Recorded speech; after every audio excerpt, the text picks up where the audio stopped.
अस्सलाम वालेकुम व्यूवर्स। आज के वीडियो लेक्चर में हम पढ़ेंगे topic elastic limit and yield strength. Elastic limit and yield strength के बारे में हम पढ़ेंगे। तो उसके लिए हमारे पास ये ग्राफ है, this is a graph between stress strain, और उसको इस ग्राफ को हम स्ट्रेस स्ट्रेन कर्व भी कहते हैं। तो इस ग्राफ का जो सबसे पहला पोर्शन है वो है ए पोर्शन में क्या है, जैसे कि आपको स्ट्रेट लाइन नज़र आ रही है तो आपको ये शो करती है कि stress is directly proportional to strain. और इस ए पोर्शन को हम कह सकते हैं प्रोपोर्शनल लिमिट है। ये प्रोपोर्शनल लिमिट को हम मैथमेटिकली सिग्मा पी से शो करते हैं। ओके, सिग्मा पी क्या बताता है, या प्रोपोर्शनल लिमिट हमें क्या बताती है, ये बताती है कि greater stress that material can endure मतलब कि बर्दाश्त कर सकता है एक material greater stress without losing straight line proportionality between stress and strain, कि स्ट्रेस और स्ट्रेन के दरमियान में जो प्रोपोर्शनलिटी है या जो स्ट्रेट लाइन बिहेवियर है उसको डिस्टर्ब किए बगैर एक मटेरियल जो स्ट्रेस को बर्दाश्त कर रहा है उसे हम प्रोपोर्शनलिटी लिमिट कहते हैं। ठीक है, सिग्मा पी को हम सिग्मा ई भी ले सकते हैं। सिग्मा ई क्या है, सिग्मा ई को हम इलास्टिक लिमिट कहते हैं या इलास्टिक स्ट्रेस कहते हैं। इलास्टिक स्ट्रेस या इलास्टिक लिमिट को हम कैसे डिफाइन करते हैं, greater stress that a material can endure without any permanent change in shape. ठीक है, मतलब आप मटेरियल के ऊपर स्ट्रेस लगाओ लेकिन उसकी, और जब आप स्ट्रेस रिमूव करें तो मटेरियल दोबारा से अपनी ओरिजिनल शेप में आ जाए। तो इस बिहेवियर को कहते हैं इलास्टिसिटी और इस लिमिट को कहते हैं इलास्टिक लिमिट। ठीक है, तो हम प्रोपोर्शनलिटी लिमिट को इलास्टिक लिमिट भी कह सकते हैं। और प्रोपोर्शनलिटी लिमिट और इलास्टिक लिमिट जो है वो हुक्स लॉ को ओबे करती है। मतलब कि ये जो पहला वाला आपका ग्राफ का पोर्शन है ना ओ ए, ये हुक्स लॉ को ओबे करता है क्योंकि ये स्ट्रेट लाइन बिहेवियर है। इस पोर्शन में stress is directly proportional to strain है और ये हुक्स लॉ हमें यही बताता है।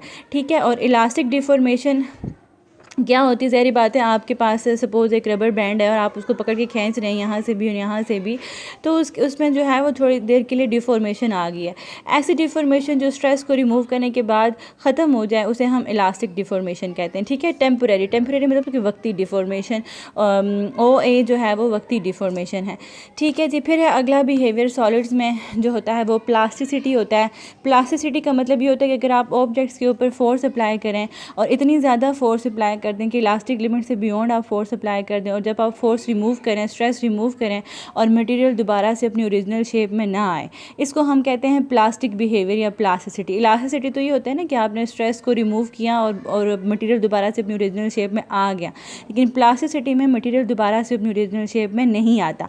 इसको हम कैसे डिफाइन करेंगे, if stress is increase beyond the yield मतलब कि जो उसकी लिमिट होती है, हाँ, इंक्रीज बियॉन्ड यील्ड स्ट्रेस और इलास्टिक लिमिट। यील्ड स्ट्रेस मतलब कि मैक्सिमम स्ट्रेस, या हर एक मटेरियल की देखें ना इलास्टिक लिमिट होती है जिसके अंदर अगर आप फोर्स अप्लाई करते हैं, फोर्स रिमूव करते हैं तो वो ओरिजिनल शेप में आ जाता है। लेकिन अगर आप इलास्टिक लिमिट से बियॉन्ड बहुत ज़्यादा फोर्स अप्लाई कर देंगे तो वो जो मटीरियल है या वो जो स्पेसिमेन मतलब कि जिस पे आप फोर्स अप्लाई कर रहे हो, किस पे फोर्स अप्लाई, किसी रबर बैंड के ऊपर फोर्स, किसी लोहे के ऊपर फोर्स अप्लाई, किसके ऊपर फोर्स अप्लाई कर रहे हो, उसको स्पेसिमेन बोलते हैं। स्पेसिमेन बिकम परमानेंटली चेंज हो जाता है and does not recover its original shape after the stress is remove. इस तरह के बिहेवियर को हम प्लास्टिसिटी कहते हैं। ओके जी, फिर है अगला पॉइंट सी। पॉइंट सी जो है ग्राफ में ये वाला, ये आपको अल्टीमेट टेंसाइल स्ट्रेस शो करता है। अल्टीमेट टेंसाइल स्ट्रेस को हम मैक्सिमम स्ट्रेस भी कहते हैं। इसको हम सिग्मा एम से शो करते हैं, जैसे कि मैंने ग्राफ में शो किया हुआ है। और सिग्मा ये आपको क्या शो करता है, विच अ मटीरियल कैन विथस्टैंड, मतलब कि टूटे बगैर जो है वो इस स्ट्रेस को क्या कर सकता है, बियर कर सकता है।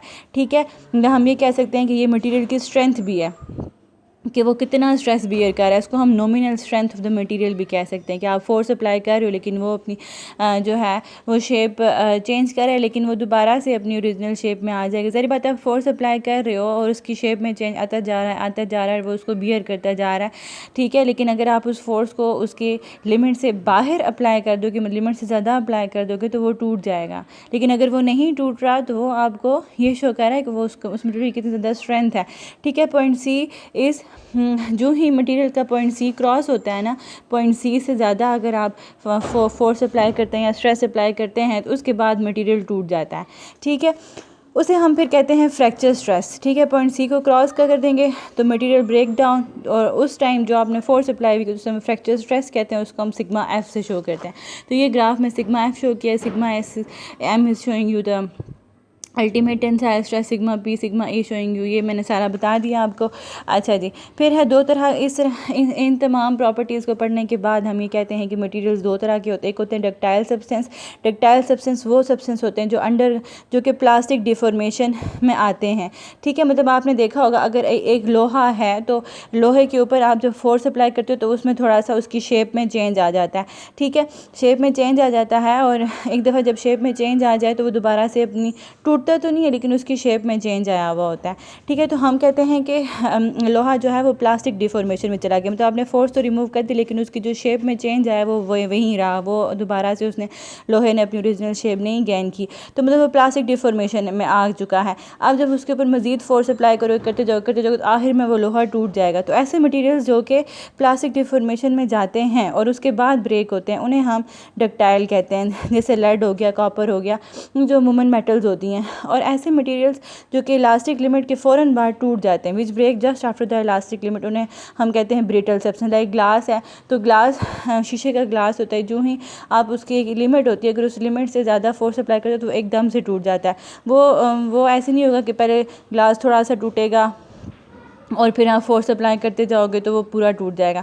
मतलब ये ग्लास तो प्लास्टिक डिफॉर्मेशन में जाता ही नहीं है ना।